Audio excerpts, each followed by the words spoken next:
Bueno, queridos estudiantes, a todos ustedes, bienvenidos a la clase del día de hoy. Durante todo este periodo vamos a hablar sobre qué es la historia y vamos a ver el desarrollo histórico de la humanidad y todo lo concerniente a las religiones. En este caso vamos a hablar de la historia del cristianismo, cómo el cristianismo se desarrolló dentro de nuestra historia universal, cómo aparece en ciertas etapas de la historia y cómo se desenvuelve y cómo se desarrolla en la misma. Para ello he invitado a Gina Paola Ibagué Alcántar. Ella es teóloga de la Universidad de San Buenaventura.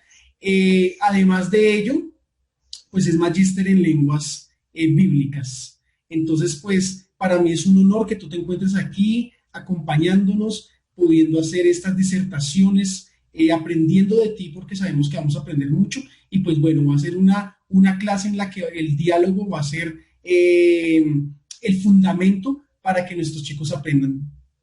Gina, Vale. bienvenida. Profe Gina, bienvenida. Ah, gracias, profe Andrei. Mucho gusto, chicos. Hoy vamos a tener un tiempo que vamos a estar compartiendo. Espero que sea de su agrado y un abrazo para todos. Bueno, entonces, durante esta primera parte vamos a hablar de lo que es la historia, son las funciones de la historia, por qué estudiar historia. Y pues bueno, ahorita vamos a hacer una pequeña presentación, vamos a indagar en este concepto, pero durante todo este año con los chicos de octavo vamos a ver lo que es la historia del cristianismo.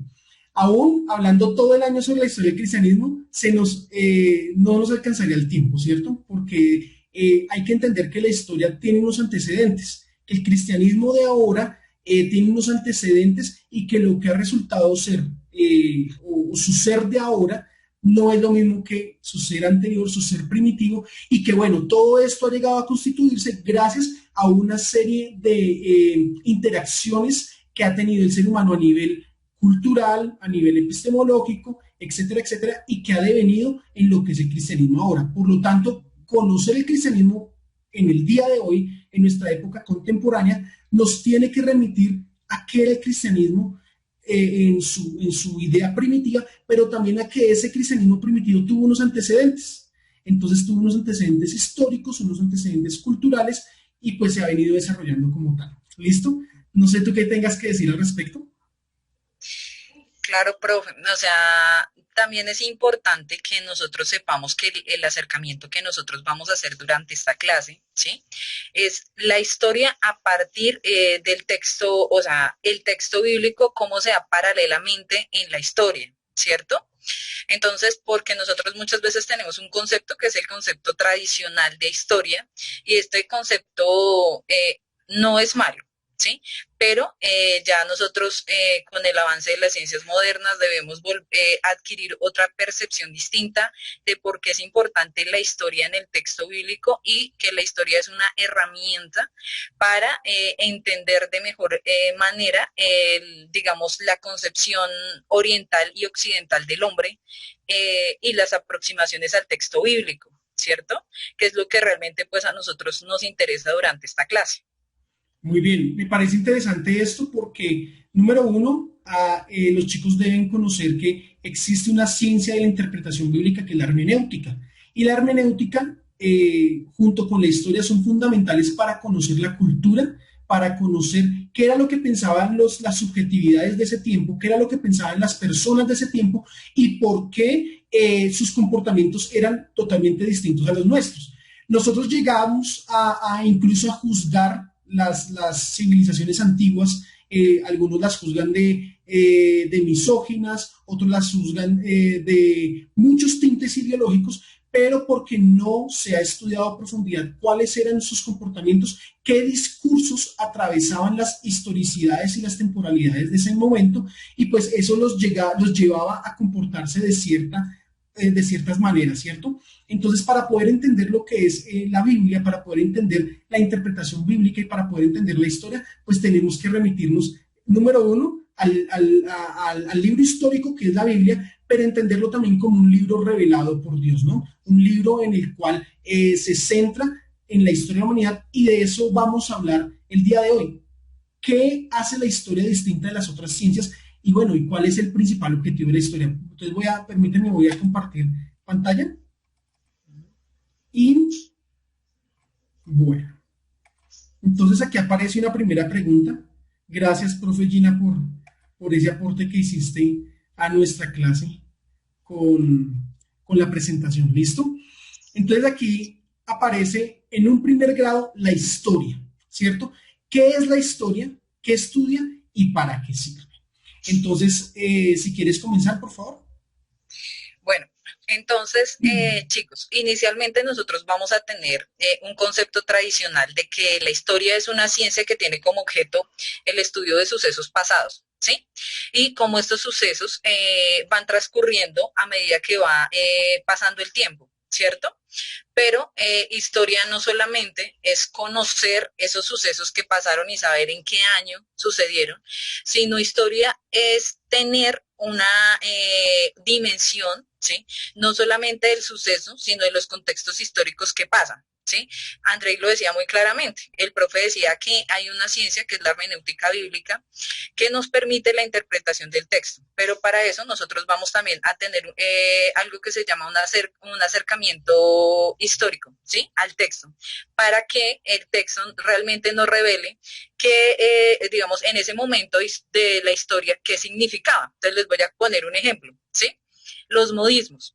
Entonces, por ejemplo, las palabras, muchas de las palabras que nosotros utilizamos hoy, en esa época no se utilizaban, ¿sí? Entonces, muchas veces si tú lees la Biblia de tu abuelita, entonces la Biblia de tu abuelita está escrita en un idioma que tú dices, ¿qué significa eso? Porque son palabras que se han ido descontinuando, ¿sí? Pero no significa que no sea historia. Entonces también, digamos, los nuevos conceptos de historia nos llevan a pensar lo siguiente, y es, volvamos con el ejemplo de la abuela, ¿cierto? Entonces, digamos, ¿mi abuela es un ser histórico? Sí, porque existió en un momento de la historia. ¿Qué la hace, digamos, el hecho de que nadie la conozca, significa que deja de ser un hecho histórico? No, porque ella fue un personaje que existió en un momento histórico, yo la conocí y muchas personas la conocieron, ¿sí? Entonces la historia es muy diferente, o sea, se va desarrollando según la percepción de cada persona también, ¿sí? Y nosotros vamos a ver cómo esa percepción también influye en la concepción histórica, ¿sí? Digamos, para los romanos no es, digamos, la misma concepción histórica que los judíos. Y nosotros lo vamos a ver en el desarrollo de esto. Y también es importante algo, y es que nosotros sepamos que en esa historia, en esa concepción de historia, Dios se revela al hombre, ¿sí? Entonces Dios se está revelando en la historia al hombre. ¿En qué sentido lo decimos? En Génesis capítulo 3, verso 16, que es cuando Dios le dice al hombre que va a venir, o sea, que va a haber, la simiente de Dios va a pisar la cabeza de la serpiente, ¿cierto? Pero la serpiente va a herir el carcañal. Y nosotros le denominamos dentro de la teología eso el protoevangelio, ¿sí? Entonces, pero aquí Dios nos está diciendo más adelante va a venir, o sea, en el transcurso del tiempo va a venir mi hijo, ¿sí? Yo voy a enviar esa simiente, mi hijo, la voy a enviar. ¿En qué momento? En ese momento Dios no dice cuándo, ¿sí? Y nosotros vemos cómo o sea, en este momento nosotros podemos mirar hacia atrás y decir, ¡ah! Si Jesús vino, es un cumplimiento de esa promesa, Sí. ¿cierto? Pero en ese momento los judíos y muchos de ellos no entendían qué era lo que iba a pasar, ¿cierto? Porque ellos estaban ligados por su tiempo, por su historia, porque nosotros los seres humanos estamos determinados por nuestro contexto, digamos, de este instante. ¿Cierto? Y somos ajenos a lo que va a pasar más allá y somos ajenos de cierta manera a lo que pasó atrás, pero somos hijos de los tiempos, ¿sí? Esto me parece interesante lo que estás diciendo y me parece mucho más interesante lo siguiente, y es que la historia es antropocéntrica. ¿Y por qué la historia es antropocéntrica? Porque la historia se centra en el hombre.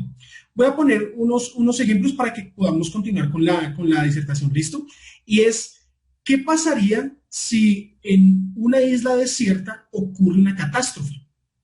¿Será eso contado como hecho histórico?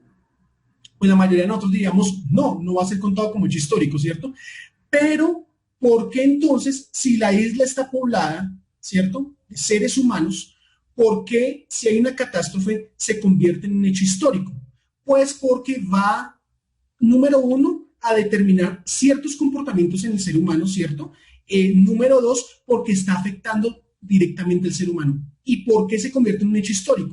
Porque el ser humano es el único facultado para contar la historia, para contar los sucesos. ¿Y por qué es el único facultado para contar los sucesos? Porque resulta que en el ser humano existe lo que es la comunicabilidad, ¿cierto? La comunicación. Por lo tanto, el ser humano cuenta su historia a partir, número uno, en los principios, él contaba la historia a partir de la oralidad. Y más adelante va a contar la historia a partir de lo escrito, de la escritura. Podemos decir entonces que la historia es una narración por medio de la cual el hombre deja plasmado su paso por el mundo.